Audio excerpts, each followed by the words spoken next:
Mouche occupera le poste de lieutenant pour cette rotation. Lieutenant en exercice. Et ces promotions seront fêtées comme il se doit avec toute l'équipe demain soir au Mollis. Wouh! Ouais, d'autant qu'Herman est maintenant mon supérieur. Ouais. C'est... G81 en Japon 51, ambulance 61. Ok. Herman est sur le coup. Ok les gars, en route. J'aime l'odeur des flammes au petit matin. Lieutenant, première décision à prendre de la journée. Qui te remplace comme chauffeur? T'es formé, je crois, Carver. Prêt à prendre le volant? On va bientôt le savoir. Allez, c'est parti.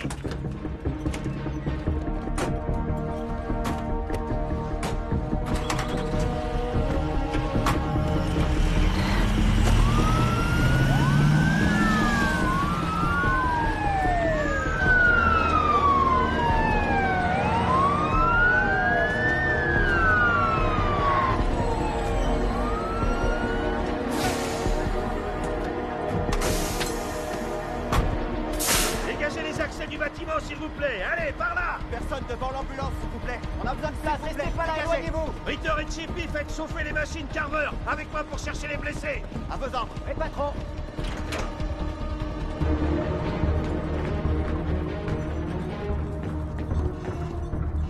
Au pied de Chicago, signalez-vous. Allez, allez. Et faites gaffe dans les escaliers. Y'a quelqu'un? Au pied de Chicago, signalez-vous. Reste. Allez, on se dépêche.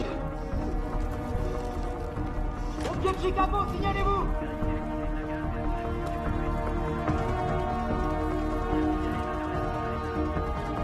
Ouvre cette porte. D'accord. Au pied de Chicago, signalez-vous.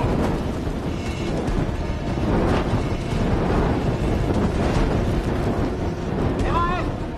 Le feu est dans la deuxième pièce, dans la zone Bravo. On vérifie le reste de l'étage. Ça marche. Bien sûr, l'eau arrive. On avance. Fouille cette pièce, toi tu t'occupes de l'autre. J'y vais.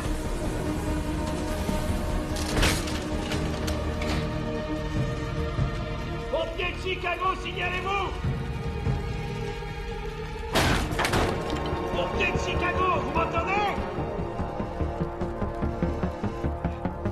Monsieur, vous pouvez pas rester là. J'ai un blessé, un homme qui a perdu connaissance. Je passe par l'escalier Delta. Bien reçu, lieutenant.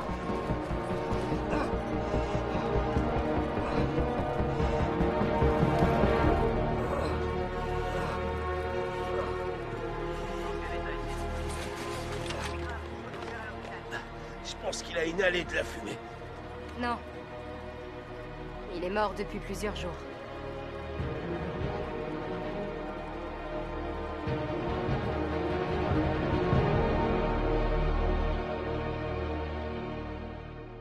D'accord, on les prévient.